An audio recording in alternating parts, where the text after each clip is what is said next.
So at this point we have done glycolysis and we have done the citric acid cycle, which means that we do have oxygen present in the cell.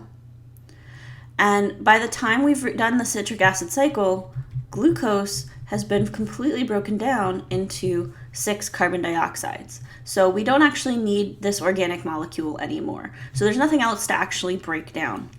We've made several ATPs. So we made 2 ATPs in glycolysis, and we made 2 ATPs in the citric acid cycle.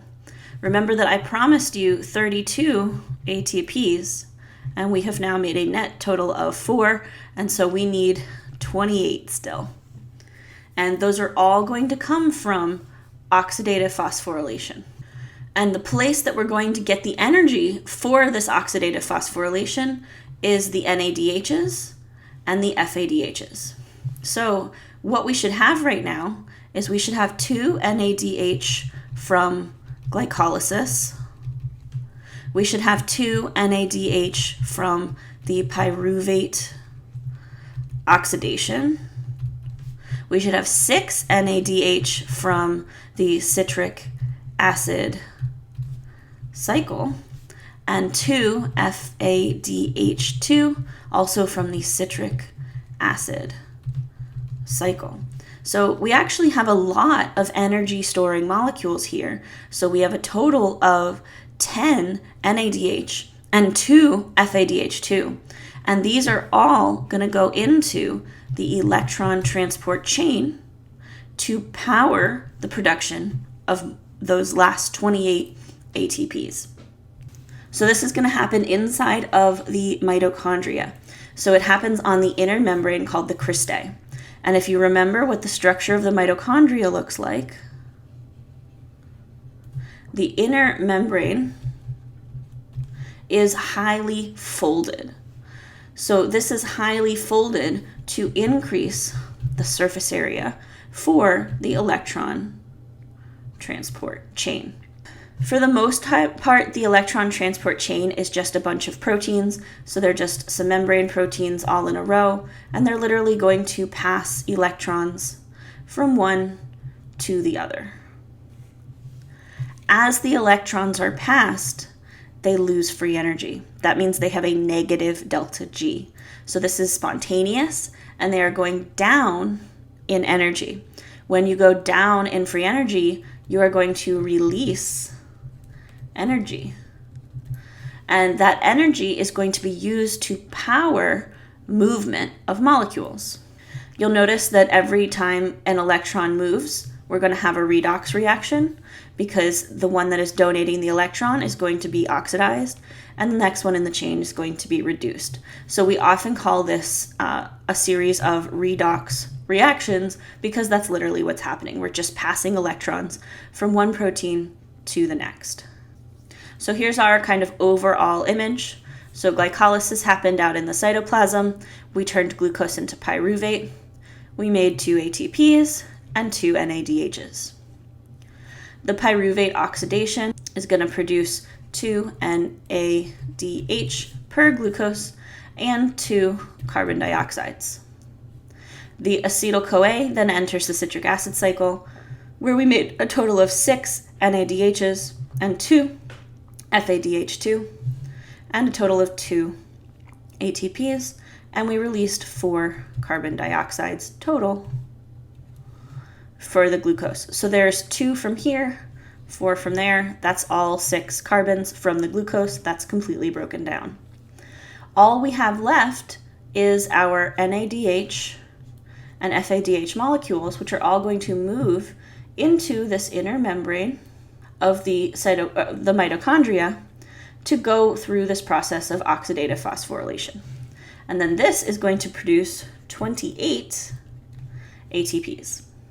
So here is a free energy diagram of the electron transport chain. I do not need you to memorize the names of all of the proteins. If you go to medical school, you'll learn them all then. So if you want to learn the names of the proteins, that's fine. But what you need to know is that the beginning of the chain has a higher free energy, and the ending of the chain has a lower free energy. So that means our delta G is negative. So we are going to release energy in this series of exergonic pathways. All the way at the bottom, we have oxygen. Oxygen is the most electronegative. This is what is called our final electron acceptor. Oxygen is going to receive electrons at the very end. When you receive an electron, you become negatively charged, which is going to attract positively charged hydrogens and is going to allow the oxygen to turn into water. So the very last step in this entire process is making water. So let's follow the electrons in this electron transport chain. The electrons are being donated by NADH and FADH. Remember, we've got 10 of these and 2 of those from the previous 2 steps. So NADH is going to give electrons to the first protein, and these electrons are then passed down this chain from each protein to the next. Every time an electron is passed, it releases a little bit of energy that can be used to do work. Generally, NADH is going to make approximately 3 ATP molecules, and that's just because it enters here at a higher free energy. FADH, you can see, enters at a little bit lower. FADH is going to generally make approximately 2 ATP molecules. Keep in mind this is approximate. There's a lot of other things that can affect how much energy actually gets pulled out of these molecules. So FADH and NADH do the same thing. FADH is going to give electrons to these electron transport chains, and then they're going to be passed down. The electrons eventually get passed to oxygen, which will combine with hydrogen to make water. And that is when the electrons exit the whole cellular respiration system. So this right here is focusing on just the movement of electrons. So electrons move from NADH and FADH2 to the electron transport chain. Eventually, they are given to oxygen. This is why oxygen is required. If oxygen was not there at the end, none of this would go. So none of this would happen because oxygen is at the very bottom, kind of pulling everything down like a magnet. All right, so we said that every time the electrons move, they release a little bit of energy. That energy is used to do cellular work. It is not ATP yet. So the energy is actually used to do active transport for hydrogen ions. So this membrane here is the cristae, that is the inner mitochondrial membrane. Inside of there is the mitochondrial matrix. And then this space is the intermembrane space, which is between the inner and the outer membranes. So here is kind of a simplified view of the electron transport chain. We can see the yellow arrows being the movement of electrons. And when each electron is passed, the energy is released to move a hydrogen from an area of low hydrogen ion concentration to an area of high hydrogen ion concentration. That is active transport.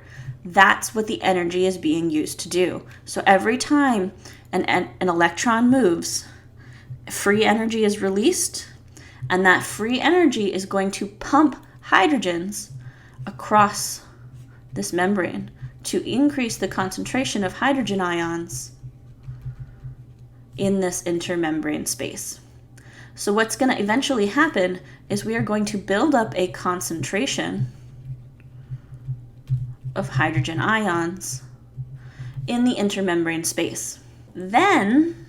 So now our energy is actually stored in the hydrogen ion concentration gradient. And so once the hydrogen ions find a protein channel that is going to allow them to diffuse back down their concentration gradient, they're going to go through that. And the protein that does that is called ATP synthase. Think of this word synthase like synthesis. So it literally means ATP making. So the hydrogen ions are highly concentrated in here. This is a hydrogen ion channel that is going to allow the hydrogen ions to diffuse. The process of hydrogen ion diffusion through ATP synthase is going to create my approximately 28 ATPs. So this whole process is kind of broken into two parts. The first part is the electron transport chain, where we pass electrons and move hydrogens. The second part is where we actually diffuse the hydrogens to make ATP, and this is called chemiosmosis. Osmosis is passive transport. I'm not sure why they call it chemiosmosis. It's probably just because it's moving hydrogens and not water. You could just call it diffusion if you want. But chemiosmosis is this process of hydrogen ions diffusing through the ATP synthase and producing ATP. The whole process together, both of them, is what we call oxidative phosphorylation. So a lot of the time these three terms kind of get interchanged, and if you mix those terms up, that's not that big a deal. I do the same thing all of the time. So let's follow the energy. The energy starts in NADH. As the electrons are moved, the energy then is stored in the hydrogen ion concentration gradient. Eventually, that concentration gradient is going to move through ATP synthase, and it's going to store the energy in ATP. So it's not a direct link from NADH to ATP. We first have to store the energy in a hydrogen concentration gradient, and then we can use that gradient to power the production of ATP. Here's a little bit of a closer look at the ATP synthase. So this is ATP synthase. It is a channel protein. It looks kind of like a rotor here. As the hydrogens move through, it turns this rotor, and the rotor makes ATP. So this is that process of chemiosmosis, where we have a high concentration of hydrogen on the inside and a low concentration of hydrogen in the matrix. And so this is going to be passive chemiosmosis motion of hydrogen ion. So we often call this a proton motive force.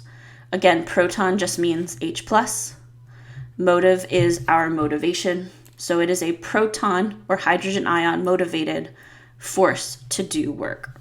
So here we can track the energy, or the chemical and potential energy that is stored within these molecules. It starts in the chemical bonds of the glucose. And then through the first two steps of glycolysis and citric acid cycle, we produce NADH as well as FADH2. Those then pass the energy to the electron transport chain, which is going to do those several stops in reduction of free energy. As the electron transport chain progresses, it creates a concentration of hydrogen ions. That's the proton motive force. And then eventually they go through ATP synthase to create about 28 ATP. Remember that the second law of thermodynamics said that no energy transfer is 100% efficient. The entire breakdown of energy from glucose only gets about 34% of the energy stored in glucose into ATP. So the vast majority of the energy stored in a glucose actually gets lost as heat, because we're doing so many reactions that each reaction is going to lose some energy as heat. So down here you can see the kind of total accounting. Glycolysis is going to make a net of 2 ATP. The citric acid cycle makes a total of 2 ATP per glucose. And then oxidative phosphorylation, which consists of the electron transport chain and chemiosmosis, makes about 26 to 28 ATP. And this is an approximate number, again, because this is a very indirect process. It's not quite as simple as just plucking a phosphate and sticking it on an ADP. Because it goes through so many steps, the number of ATPs can actually vary a little bit. And there's three reasons mainly why. Because it's not directly coupled, so because it has to go through the series of redox reactions, the ratio of NADH to ATP is not actually a whole number. It's approximately 3, but it's not exactly 3. The number of ATP varies, whether it's an NAD plus or an FAD in the mitochondrial matrix. So NADH is going to provide more energy than an FADH2. And then because the proton motive force is used to drive some other types of work, sometimes the energy in the proton force doesn't go directly to making ATP. It can go to doing other work inside of the cell.